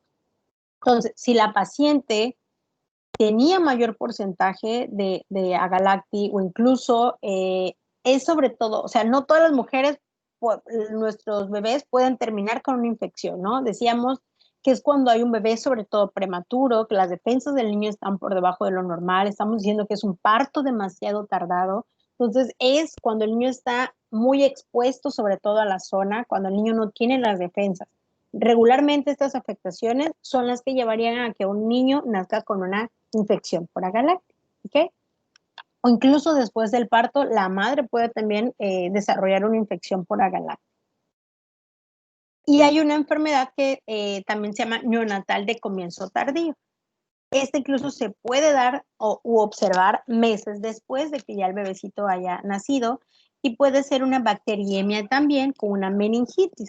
Vamos a empezar a observar que el bebé presenta algunos síntomas. La bacteriemia da muchísima fiebre, por ejemplo, pues no es normal tener en la sangre bacterias, ¿no? O una afectación de meninges. Pero este tardío, entonces, se desarrolla semanas después del parto, incluso 2, 3 meses después se puede ver estas complicaciones. Hacemos un cultivo, y ahorita vamos a platicar específicamente de ese cultivo, y entonces vemos que la bacteria que está en la sangre, pues puede ser un agalacti, ¿no? Ahí confirmo que tengo una enfermedad neonatal de comienzo tardío. Y en resumen, entonces, con agalacti, las mujeres les decía, si yo soy una mujer que tengo agalacti, incluso si tuviera relaciones con mi pareja hombre, es parte de la microbiota. Nosotros no vamos a tener afectaciones, alteraciones, ningún síntoma. Todo está dentro de lo normal. Es una microbiota normal. Si somos adultos inmunocompetentes, ¿no? ¿Quiénes van a tener mayor predisposición? En primer lugar, neonatos. son el tipo de pacientes que están con mayor predisposición a adquirir una infección por agalacti. Y si ya soy adulto, también hay quienes pueden tener una predisposición, pero van a ser personas que tengan diabetes, personas con afecciones hepáticas, personas que tengan, por ejemplo, nefropatía crónica, pacientes con cáncer o pacientes con VIH positivo, ¿no? Es decir, si soy un paciente adulto sano, puedo tenerlo como una microbiota normal, ¿ok? Incluso en hombres, pues pueden tenerlo parte eh, del tracto gastrointestinal, ¿no? Pero si yo soy un adulto y entonces tengo a cualquiera de estas predisposiciones, puede tornarse como un proceso infeccioso, ¿ok? Pero sí necesitamos tener esta predisposición. Si no somos neonatos, pues necesitamos esta predisposición, ¿ok? ¿Y qué afectaciones puede tener un adulto que desarrolle una infección por agalacti? Va a ser una bacteriemia, una neumonía, infecciones óseas, infecciones articulares y las infecciones de tejido blando también, es decir, alguna lesión que tuviéramos y nos vamos a infectar con una agalacti. Lo mismo que habíamos platicado con un piógenes, ¿no? Sobre todo que tengamos alguna herida expuesta y pudiéramos adquirir una infección, en este caso por agalacti. Como parte del diagnóstico, puede hacer cultivos en sangre, cultivos en líquido cefalorraquídeo, pueden ser secreciones respiratorias bajas u otras muestras apropiadas. El cultivo, ustedes van a mandar a realizar cultivos de acuerdo a la clínica de su paciente. Si yo estoy viendo que el niño es un niño prematuro, estoy viendo que pues su mamá pues no se está dentro de la edad fértil o una edad en la que sabemos que tiene como parte de la microbiota normal agalacti, es un niño que tuvo alguna complicación, es un niño que está presentando demasiada fiebre, por ejemplo. Entonces yo puedo mandar a descartar que sea una bacteriemia. ¿Cómo vamos nosotros a corroborar una bacteriemia? Va a ser por un cultivo a través de la sangre. Entonces acuérdense que bacteriemia significa bacteria en sangre. Cuando tenemos qué tipo de bacteria, puede ser cualquiera. Bacteria en sangre. Entonces nosotros le vamos a mandar a hacer un cultivo en sangre. Este cultivo en sangre se llama hemocultivo. Tomamos sangre del paciente, a través de sangre venosa, y lo ponemos en un vial específico. Eso se le llama hemocultivo. Entonces, yo voy a hacer un hemocultivo cuando quiero hacer un diagnóstico de una bacteriemia, ¿ok? ¿Cuándo voy a mandar a hacer un líquido cefalorraquídeo? Pues cuando yo sospecho de que hay afectaciones en meninges, no sé, el niño pudiera incluso desarrollar lo que decíamos un retraso. Entonces, el líquido cefalorraquídeo, que sabemos que es aquel líquido que recubre las meninges, y ahí sí tuviéramos que tomar la muestra de líquido cefalorraquídeo y se cultiva, tal cual, como lo ven en la imagen. Si yo sospecho que es una neumonía, pues entonces a mi pacientito le voy a pedir que sea un cultivo de secreciones respiratorias, ¿no? Puede ser secreciones respiratorias, puede ser de expectoración. Entonces, depende de la clínica de mi paciente, yo voy a mandarle a hacer un cultivo de líquido cefalorraquídeo, yo voy a mandarle a hacer un cultivo de secreciones respiratorias, o si yo creo que está en sangre, le voy a mandar a hacer un hemocultivo, ¿no? Entonces, ahí sí, para el momento de hacer el diagnóstico, ustedes tienen que ver pues las características del paciente. La tinción de Gram de genitales o el líquido cefalorraquídeo, puedo mandarle a hacer un cultivo. En mujeres, por ejemplo, si ustedes quieren confirmar que tenga agalacti, pueden hacerle un cultivo vaginal, un cultivo cérvico-vaginal. Y pues sería la observación también de la tinción de Gram, ya sea de la sangre, ya sea de la secreción vaginal, ya sea de la secreción respiratoria, ya sea del líquido cefalorraquídeo. Hacemos una tinción de Gram y ustedes les reportarían que se observan cocos positivos en cadena, ¿no?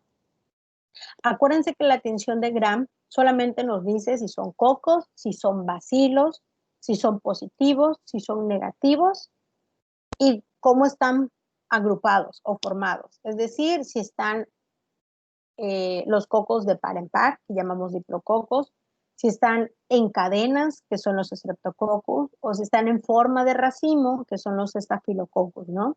Lo mismo con los bacilos. Pero entonces la tinción de Gram, solamente esos datos me da.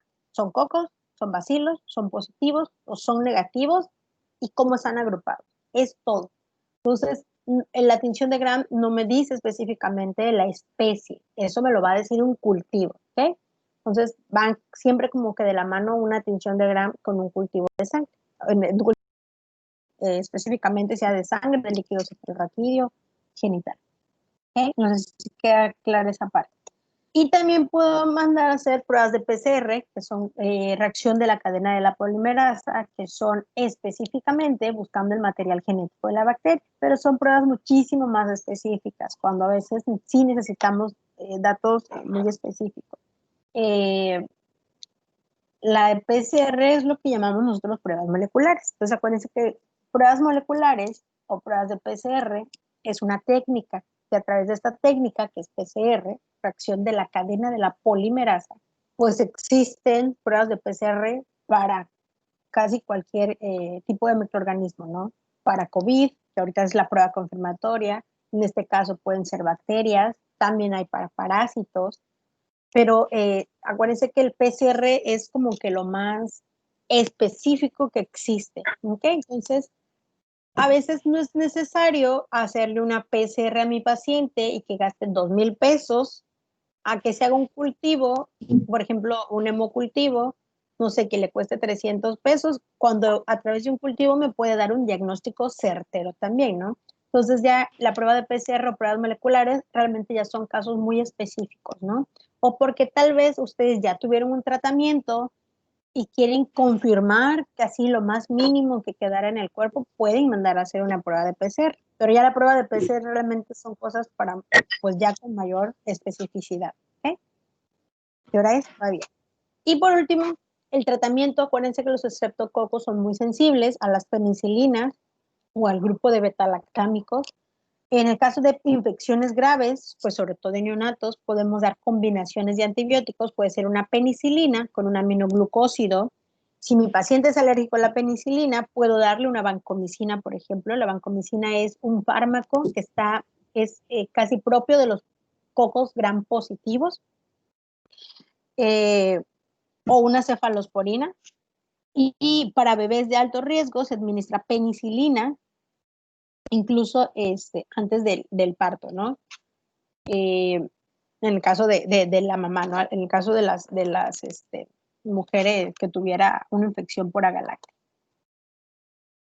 Bien, hasta aquí, ¿dudas, preguntas con agalactin? ¿Nada? Bueno.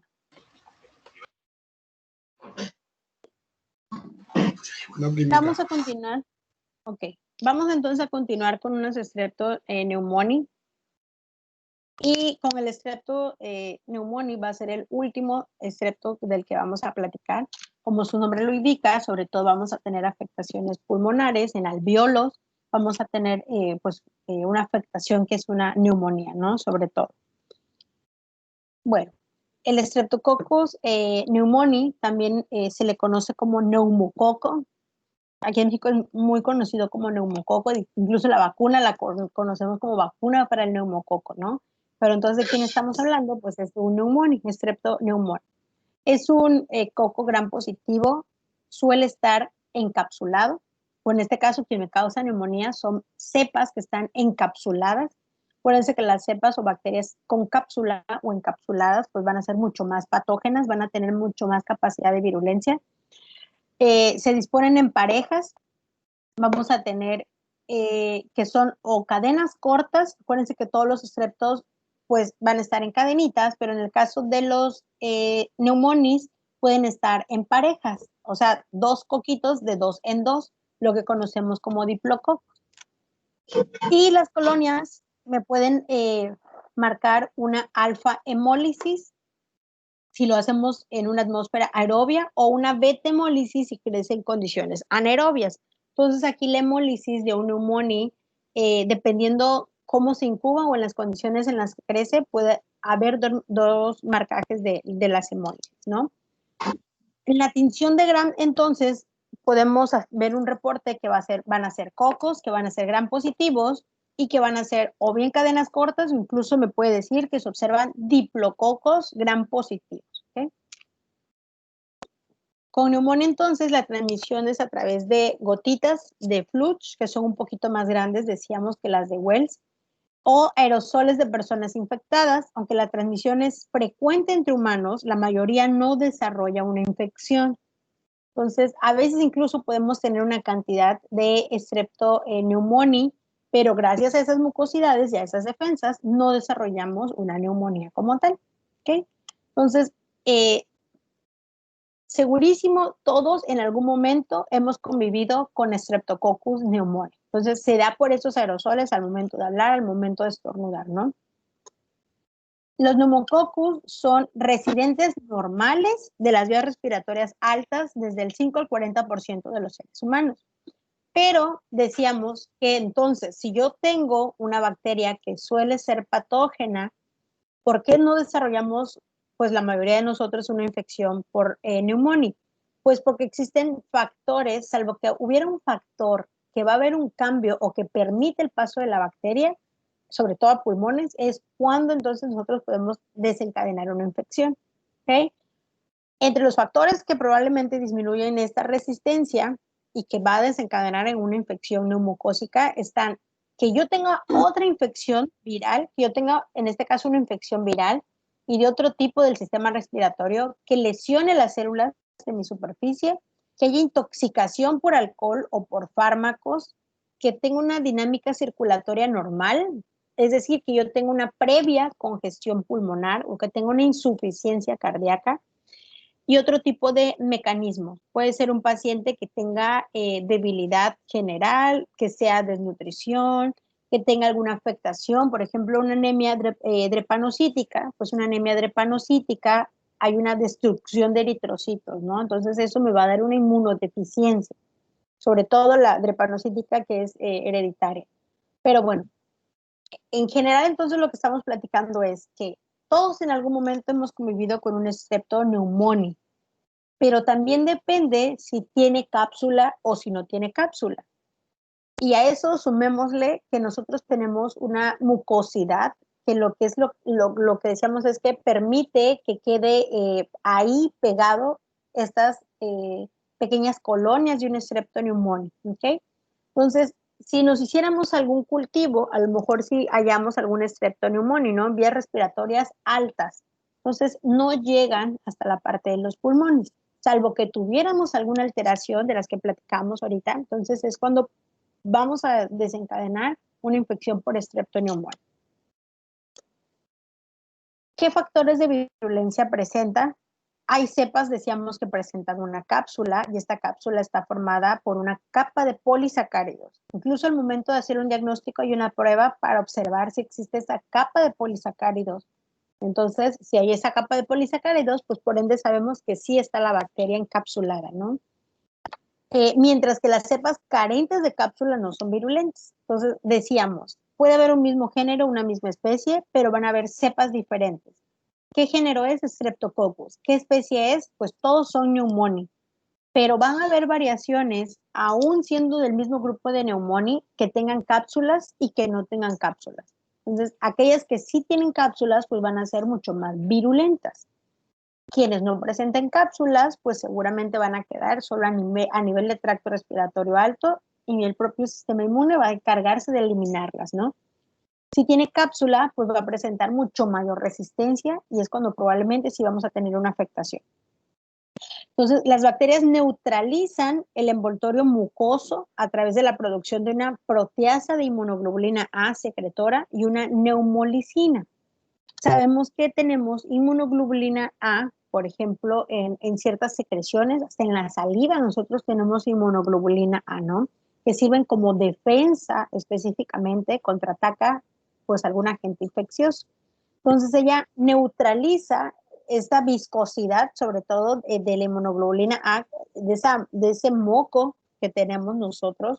Y aparte de eso, tiene una enzima que se llama neumolicina, propia de Streptococcus pneumoniae, perdón. Y esta neumolicina es una citotoxina. Entonces, es una toxina y si tiene la palabra cito, hace referencia a la palabra celular, ¿no? Entonces, es una toxina que afecta a las células. Eso hace referencia a una citotoxina. Entonces, se une el colesterol de las membranas celulares e incluso forma como un tipo de perforaciones, como unos poros. Entonces, esta neumolicina que tiene el streptopneumoniae me va a hacer una afectación de mis células. Por lo tanto, va a tener esas condiciones para poder llegar hasta la parte de los alvéolos. Entonces, tiene la neumolicina, que es muy importante, puede neutralizar mi inmunoglobulina A, y aparte de eso tiene una cápsula que está formada de una capa de polisacáridos. Todos estos son factores de virulencia de neumonía. ¿Okay? Y pues me puede dar diferentes enfermedades también. Me puede producir, si está a nivel de pulmones, que afecte sobre todo, decíamos, a los alvéolos, pues se va a desarrollar una neumonía. Y la neumonía de un paciente, acuérdense que la neumonía puede ser producida por muchos agentes infecciosos, ¿no? Pero en el caso de la bacteria, con el Streptoneumoniae, esta neumonía me va a dar una tos productiva con esputo hemoptoico. ¿Qué significa tos productiva? Que el paciente sí va a tener un esputo, una secreción, una flema, como normalmente le llamamos, ¿no? A eso hace referencia con tos productiva. Voy a toser, pero sí voy a eliminar, voy a tener una expectoración o una flema. Y a esa flema dice que es un esputo, una expectoración, es hemoptoico, es decir, que puede tener rasgos de sangre. ¿Ok? Si lo tengo en senos paranasales, que se diseminan senos paranasales, me puede producir una sinusitis. Si se va a los oídos, pues me puede producir una otitis media. Si se va a meninges, me puede producir una meningitis. Y en todas estas enfermedades, es decir, que yo comience a tenerlo en pulmones, que yo lo tenga en senos paranasales, en oídos, cualquiera de ellos se puede diseminar por vía hematógena y pues vamos a tener una complicación general, ¿no? Incluso me puede desarrollar una bacteriemia, ¿ok? Que es lo que explicábamos, cuando ya está la bacteria en torrente sanguíneo. ¿Hasta aquí alguna duda? ¿Médicos? ¿Dudas? ¿Preguntas? No química. Nada, nada, nada. Bueno, mañana los veo 2 horas también, ¿verdad? Sí, a la 1 y a las 2.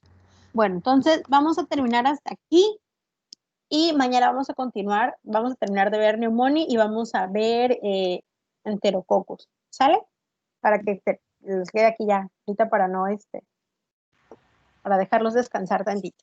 Ninguna duda, chicos, entonces los veo mañana, en un ratito les mando la invitación. De todas maneras, mañana también tenemos 2 horas. Hasta mañana. ¿Okay? Bueno, chicos, gracias.